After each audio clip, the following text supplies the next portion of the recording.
Madame, bonsoir. Monsieur, bonsoir et nos vœux les meilleurs en ce début d'année 2017. Au sommaire de cette première émission de l'année qui commence, le dernier Conseil national de la décentralisation de l'an 2016 qui a accouché de certaines mesures fortes dont la moindre n'est pas le passage des dotations de crédit aux subventions dans les communes. Le Premier ministre qui préside cette instance a également fixé à fin mars au plus tard le paiement des salaires des magistrats municipaux. Des prescriptions qui font jaser dans la communauté des maires, partagées entre scepticisme et triomphalisme. Dans cette émission, vous aurez les réactions de l'exécutif communal et d'un expert en question de décentralisation. Nous parlerons également d'autres initiatives visant à faire des communes camerounaises des lieux où il ferait bon vivre.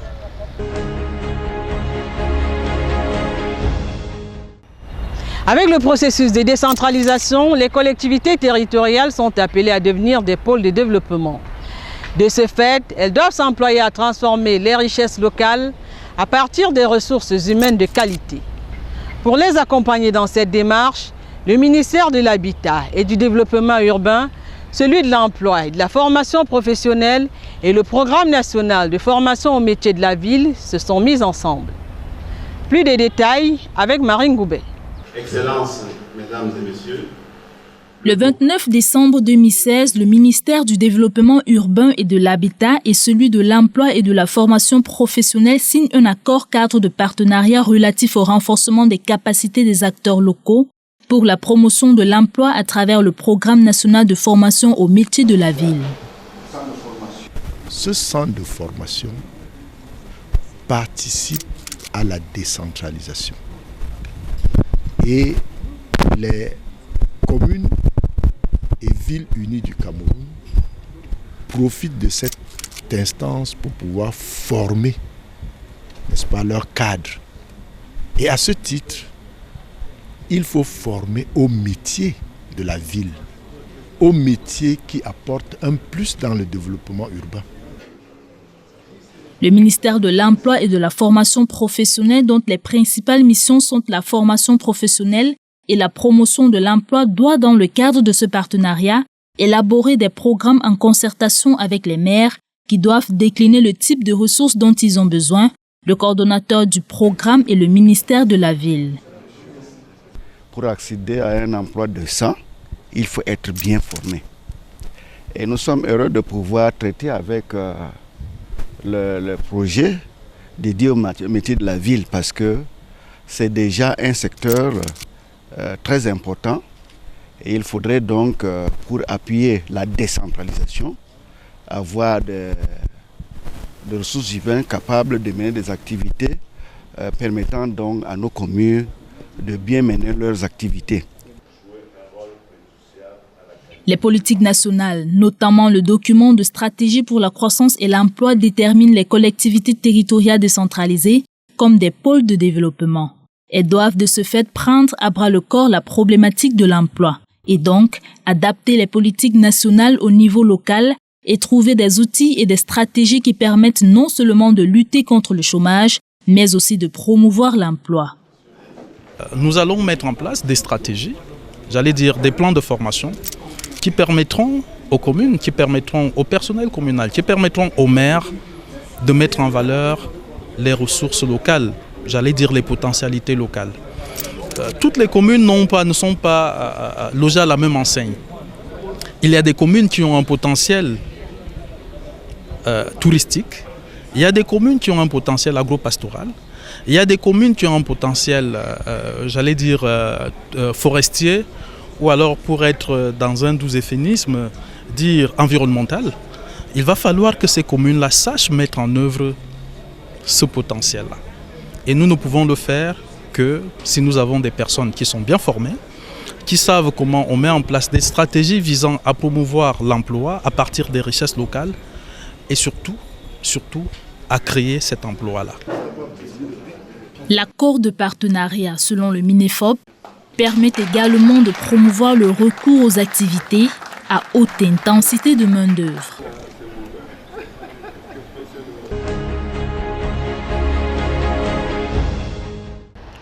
Toujours en soutien aux communes, le gouvernement camerounais a obtenu à travers le Fonds spécial d'équipement et d'intervention intercommunale FECOM un don de 15 millions d'euros, soit 10 milliards de francs CFA, de la banque allemande KfW pour le financement du programme Décentralisation FECOM Ville Moyenne, qui appuie les projets visant à améliorer les conditions de vie des populations dans les communes de plus de 30 000 habitants. Rendu à mi-parcours de son exécution, le ministre de l'Administration territoriale et de la décentralisation, par ailleurs président du comité de pilotage de ce projet, a tenu à faire le bilan au cours d'une session extraordinaire. Le 18 novembre 2016, René Emmanuel Sadi, ministre de l'Administration territoriale et de la décentralisation, par ailleurs président du conseil d'administration du FECOM, a présidé la première session extraordinaire du comité de pilotage du programme décentralisation FECOM Ville Moyenne.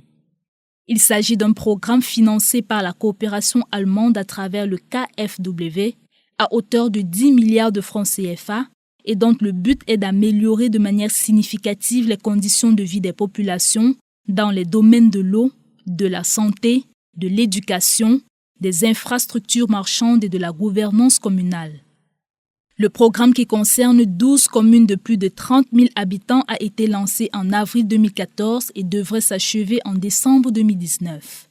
À mi-parcours, le comité de pilotage s'impose un bilan qui fait état des actions positives, notamment des formations planifiées organisées à l'intention des cibles et qui portaient sur les procédures de passation des marchés, l'élaboration des business plans, la maîtrise d'ouvrage des projets communaux, la participation citoyenne, l'élaboration et la mise en œuvre des plans de renforcement des capacités.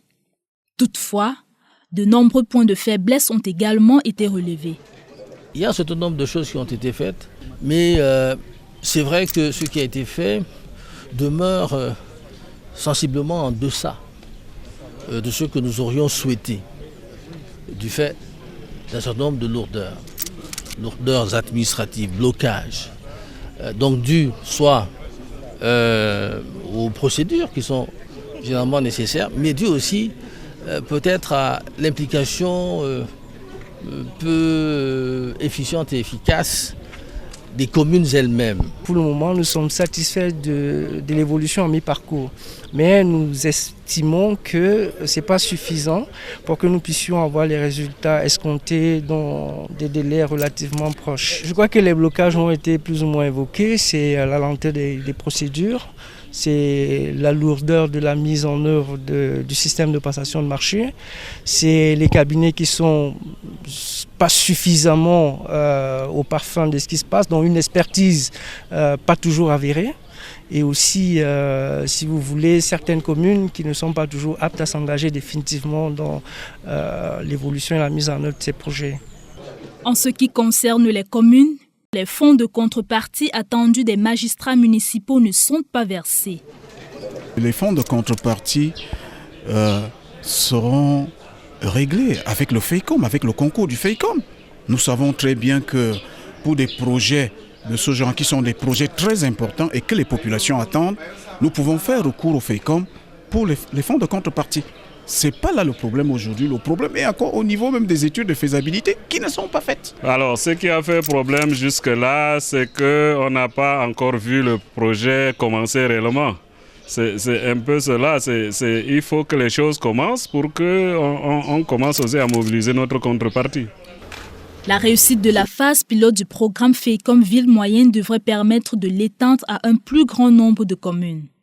Raison pour laquelle le MINAT a appelé les magistrats municipaux à une implication personnelle accrue dans le suivi des projets inscrits dans ce programme. Les communes sélectionnées pour cette première phase sont Obala et Mbalmayo dans la région du centre, Kousséri, Mokolo, Mora et Yagua dans l'extrême nord, Bafang, Bagangte, Tchang et Fumbot à l'ouest, Bouéa et Tiko dans le sud-ouest.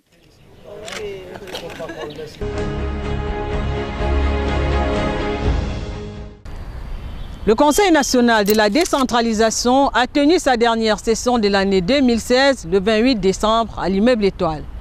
L'une des principales résolutions de cette rencontre qui a réuni les ministères concernés par le transfert des compétences aux communes, les représentants du peuple, du Conseil économique et social et de la société civile, c'est le passage des délégations de crédit aux subventions dans les communes.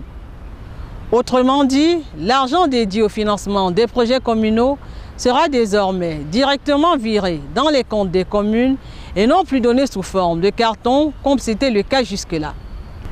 Qu'est-ce que ça change fondamentalement dans la gestion du maire et la vie des communes? Écoutons Albert Anissé Akwa, vice-président national des communes et villes unies du Cameroun.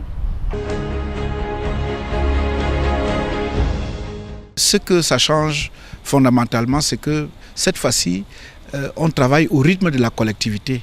La collectivité ne travaille plus au rythme du trésor public. Donc là, quand vous avez des fonds, vous avez à un temps T, vous pouvez maintenant programmer votre DAO, document d'appel d'offres, et acter le projet sur le terrain. Et évidemment aussi sur le plan de la stratégie même, cela consiste à plus de responsabilisation des élus locaux. Parce qu'on avait l'impression d'être un peu comme les exécutants, c'est-à-dire des exécutants d'un programme qui se conçoit ailleurs sans prendre en compte les réalités de nos collectivités. Avec les subventions maintenant, c'est le plan communal de développement qui devient un peu comme la boussole, qui est véritablement la boussole, parce qu'on va utiliser les fonds alloués par chaque ministère sectoriel en planifiant, en exécutant des projets qui correspondent aux besoins réels de la base, dans des localités précises où cela est nécessaire, parce que le maire est plus proche, c'est la collectivité, c'est la proximité. Et l'autre point qui est important, c'est qu'il faut soulever que cela va apporter beaucoup plus de synergie entre les collectivités territoriales et les services déconcentrés de l'État, qui sont les bras séculiers de la décentralisation sur le plan de l'accompagnement technique. Et ces structures devront jouer aussi leur rôle de suivi-contrôle pour que tous ces acteurs-là mis ensemble puissent relever les défis de la décentralisation.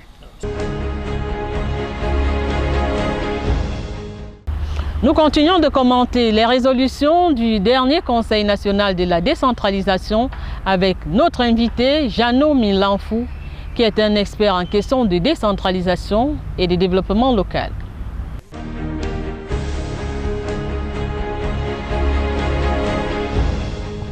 Bonsoir, Monsieur Milanfou et meilleurs vœux. Bonsoir madame, meilleurs vœux à vous. Alors en tant qu'acteur de la décentralisation, vous avez certainement suivi le communiqué final du dernier Conseil national de la décentralisation. Quel est le commentaire que vous pouvez en faire de manière générale? Ce communiqué final m'inspire quelques commentaires. Premièrement, on a parlé de la stratégie nationale de décentralisation. J'ai eu l'opportunité de travailler un peu comme expert pour faciliter une certaine étape de mise en forme de cette stratégie.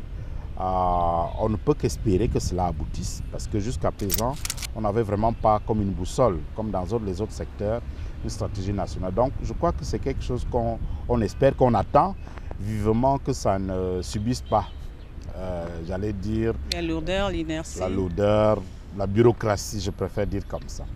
Alors, autre chose, on a beaucoup parlé des questions financières, des dotations pour les communes et tout. Là aussi, je crois que ça m'inspire. En même temps, je suis satisfait qu'il y ait une certaine évolution, mais de l'autre côté, je reste un peu inquiet et préoccupé. Parce que depuis, nous, comme techniciens, je préfère dire comme ça, parce qu'il y a l'aspect politique, et nous, on s'occupe des aspects techniques en termes d'expertise. On s'est toujours rendu compte qu'en fait, la charge de travail qu'on donne à nos communes, elle est très importante avec les transferts de compétences. Vous connaissez la liste, tout, ou presque. Mais ce n'est pas proportionnel aux moyens financiers qu'on met à la disposition des communes. Il y a certes une évolution, mais je crois que le gap reste important. Ça, c'est ce que ça m'inspire comme commentaire.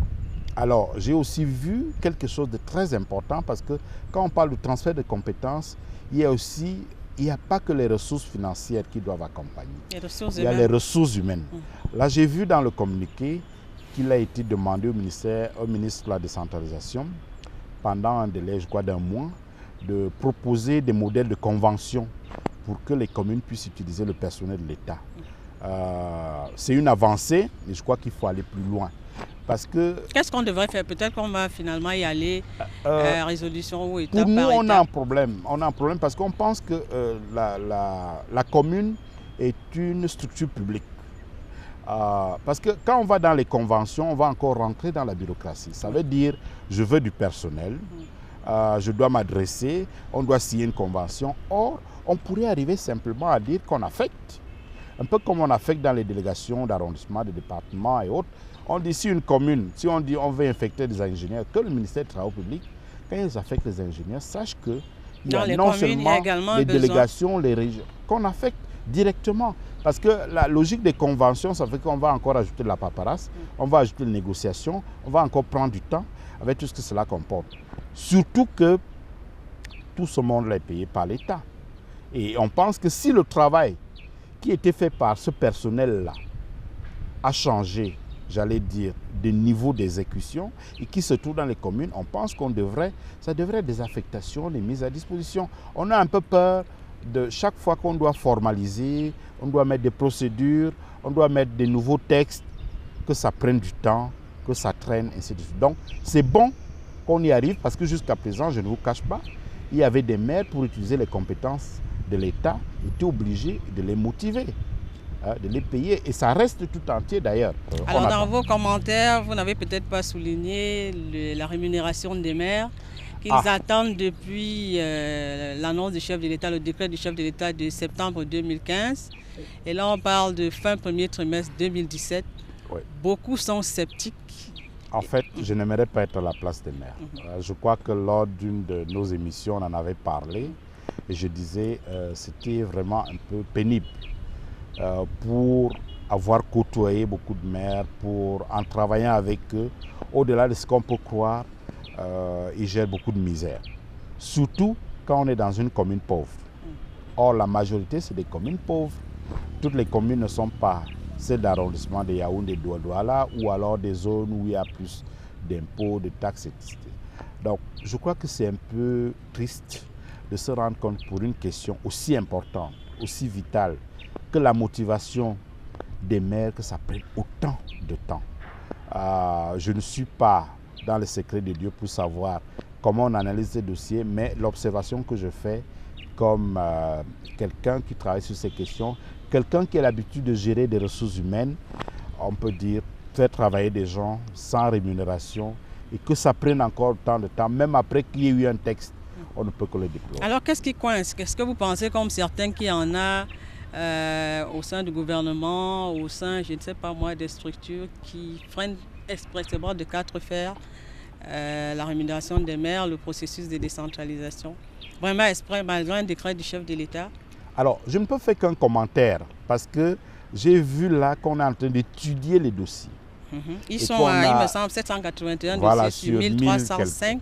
Alors, je peux me poser simplement certaines questions parce que je n'ai pas le contenu. Alors, quand on dit étudier le dossier, ça veut dire quoi? Je suis élu maire, je fais un dossier de maire et je crois que tous ont été élus, tous ont été nommés, installés.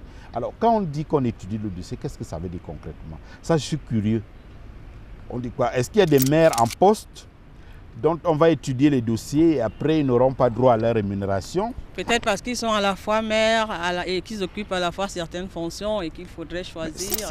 Je ne pense pas que ça devrait prendre autant de temps. Vraiment, je suis au regret de le dire pour avoir l'habitude aussi de travailler sur un certain nombre de dossiers techniques parce que les dossiers de maires sont là. Quand les maires sont élus, il y a des dossiers pour qu'ils soient installés, pour qu'on leur donne tous les attributs. La position, enfin, les occupations des maires sont connues, ceux qui sont fonctionnaires, ceux qui occupent des postes, qui ont des salaires, n'est pas. Est-ce que ça devrait prendre plus d'une année pour le faire? Et là, je confirme peut-être ce que vous avez dit, votre hypothèse de dire peut-être qu'il y en a. Ce n'est pas la mienne. Disons ce que vous avez rapporté. La communauté des maires. Je pense qu'il devrait y avoir des non-dits autour de ce dossier. Peut-être qu'il y a d'autres facteurs qui bloquent. Mais je ne pense pas que c'est simplement l'examen technique d'un dossier comme celui-là qui, pour moi, pourrait être quelque chose de fait assez rapidement. Alors, il y a une résolution qui semble assez importante au niveau des magistrats municipaux. C'est justement ce passage des cartons au virement, si on va dire comme ça, de l'argent dans les comptes des communes. Vous pensez que fondamentalement, ça devrait changer quelque chose dans la vie des communes? Oui, beaucoup. Parce que quand on a parlé de transfert de compétences et qu'on a commencé à parler de transfert de ressources, malheureusement, on a continué à utiliser les mécanismes anciens qui veulent qu'on passe des marchés, on fasse des DAO et surtout que l'argent soit au trésor public. Or, on a vu dans les communes, beaucoup de maires, ce n'était pas donné. Ce n'était pas donné. Si déjà, je vais vous raconter une anecdote. Une fois, j'ai eu la chance de travailler dans un comité, on était au comité PPTE à l'époque, et un ministre se plaignait. Il disait, il arrive que moi, j'ai l'argent dans mon budget et que je demande qu'on me le mette à disposition et que je dois attendre au point d'avoir du retard dans l'exécution des activités. Alors vous imaginez donc un maire qui doit aller faire toutes les procédures au niveau du trésor public pour avoir accès au financement. Donc effectivement, je crois que c'est une évolution à saluer, qu'on passe du carton aux subventions. Mais cela ne suffit pas. Il reste toute la question de la proportion des tâches confiées aux communes à travers le transfert de compétences, où il y a beaucoup de choses comparées à la quantité de ressources qu'on leur donne. Il y a un exemple qu'on aime toujours prendre, c'est qu'au ministère des Affaires sociales, on a transféré l'aide aux indigents aux communes. Je préfère ne pas vous donner le montant qui revient à chaque commune. Une fois, on était à une rencontre, quelqu'un disait, on n'a pas rendu un service aux communes parce qu'on fait du tapage. C'est peut-être bon à savoir, hein? Je crois qu'on était dans la moyenne de moins de 200 000 par commune. Sauf si cela a changé. Pour une commune, en une année, vous leur donnez 150 000, même 200 000. Et vous dites, les handicapés, les aveugles et tout ça, tous ceux qui ont des problèmes, toutes les nécessités, allez à la commune pour qu'on vous donne l'argent. Vous voyez un peu ce que ça fait. Autant ne pas leur donner cet argent. Donc, là reste tout le débat. La quantité de ressources. Et comparé à la quantité des tâches et à la qualité du travail, à la mesure du travail qu'on a confié aux communes. Je crois qu'à ce niveau-là, on reste dans notre faim et sur notre soif. Alors les acteurs de la société civile, finalement, dans cette affaire de décentralisation-là? Bon, je crois que quand on dit société civile, il faut aussi savoir qu'il y a plusieurs niveaux. Vous voyez, il y a d'abord au niveau de chaque commune. En fait, chaque maire devrait valoriser le potentiel société civile qui est dans la commune. Tout ce qui est associatif, tout ce qui est petite ONG locale, je crois que c'est des acteurs qui peuvent beaucoup apporter.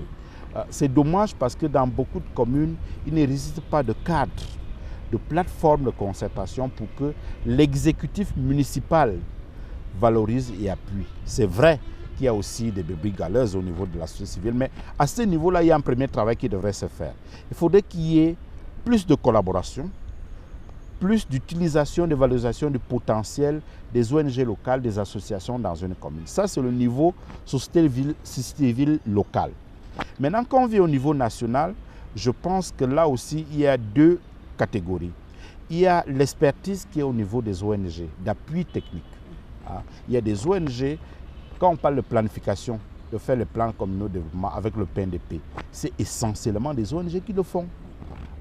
Donc il y a une expertise à ce niveau pour la mise en œuvre des projets des communes, pour aider à monter les communes. Je crois que des conventions et des partenariats entre des communes et des ONG d'appui où il y a de l'expertise, ça peut être quelque chose de bien. Quand on a des ONG de qualité, il y en a. Il faut seulement savoir les choisir, mais il faut qu'il y ait un pas à ce niveau-là. Maintenant, il y a un troisième niveau de la société civile, ce qu'ils appellent ceux qui font le plaidoyer. Toutes les questions qu'on est en train d'aborder, il faut faire un plaidoyer là-dessus. Je crois que le plaidoyer des communes seules ne suffit pas.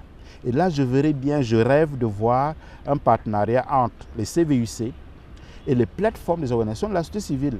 Actuellement, je suis en train de travailler avec une plateforme de la société civile qui s'intéresse aux questions de santé communautaire. Dieu seul sait, vous entendez parler du Fonds mondial de la santé, d'ailleurs je vous invite à regarder un peu de ce côté-là. Mais on se rend compte qu'aujourd'hui, tout ce qui est Fonds mondial de la santé, lutte contre le palu et autres, les collectivités locales sont un peu marginalisées. C'est une affaire de l'État, les services de l'État, les hôpitaux, jusqu'aux agents de santé communautaire dans les villages. De plus en plus, la société civile, des ONG s'y intéressent, mais les communes qui ont un rôle important à faire en matière de santé publique locale, de développement local, je crois que là, il y a un travail à faire. Alors, s'il y a un partenariat, s'il y a une collaboration entre les ONG, voilà, qui font du plaidoyer, qui se battent auprès de la santé publique pour dire comment on peut mieux gérer. On veut lutter contre le paludisme, on en parle ces jours-ci. Est-ce qu'il y a mieux que les communes pour animer des campagnes et tout ce travail au niveau commun? Pour le moment, ce n'est pas le cas. Donc voilà un peu comment je vois le rôle et la place de la société civile dans ce processus de décentralisation. Alors, vous avez également évoqué la stratégie nationale de la décentralisation. Vous êtes d'ailleurs un acteur dans le travail qui est fait, il me semble, au quotidien sur ce sujet. Qu'est-ce que fondamentalement cela pourrait changer dans ce qu'on vit comme décentralisation aujourd'hui? Alors, je crois que le plus, c'est qu'on va avoir un document officiel de politique lié au secteur de la décentralisation. Même comme la décentralisation, j'aime à le dire, c'est vraiment pas un secteur, elle est plutôt transversale. Et c'est ça un des problèmes, c'est juste une parenthèse. On a un gros problème pour la mise en œuvre de la décentralisation parce que la décentralisation couvre tout. Malheureusement, elle est gérée par un ministère. Et le ministère qui gère la décentralisation, parfois, a du mal à, comment j'allais dire, impulser des choses qui ne relèvent pas de ce ministère-là quand on va dans les domaines techniques. Donc, nous, on reste dans l'idée de dire qu'il faut repenser et voir à quel niveau situer la mise en œuvre de la décentralisation. Nous pensons qu'un ministère technique, tant qu'on est dans les positions de réforme, c'est quelque chose à revoir. C'est assez difficile. Alors, pour revenir à votre question par rapport à la stratégie, qu'est-ce que cela va changer? Vous savez qu'on a le DSE, qui est un peu la vision globale de ce que le Cameroun veut devenir comme pays en termes de développement. Ça fixe le cadre global. Normalement, ce qui est demandé, c'est que chaque secteur fasse une stratégie par rapport à son domaine pour voir comment il décline ces grandes orientations, ça applique à ce secteur. Jusqu'à présent, on n'avait donc pas cette stratégie nationale de décentralisation. Donc, le plus, c'est qu'on va avoir un document officiel, politique, qui guide, qui oriente. Je crois que ça, c'est quelque chose de bien. Maintenant, il faudrait qu'au-delà de la stratégie du document, qu'on applique et qu'on mette en œuvre ce qui est là-dedans. Là, c'est toute une autre histoire et on espère que ça se fera. Merci, M. Jeannot Milanf, d'avoir accepté d'être l'invité de cette émission. Merci, madame, pour l'opportunité qui m'a été offerte.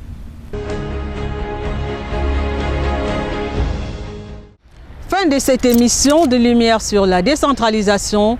Nous vous disons merci de nous avoir accordé votre aimable et précieuse attention et vous souhaitons une fois de plus nos vœux les meilleurs pour cette année qui commence.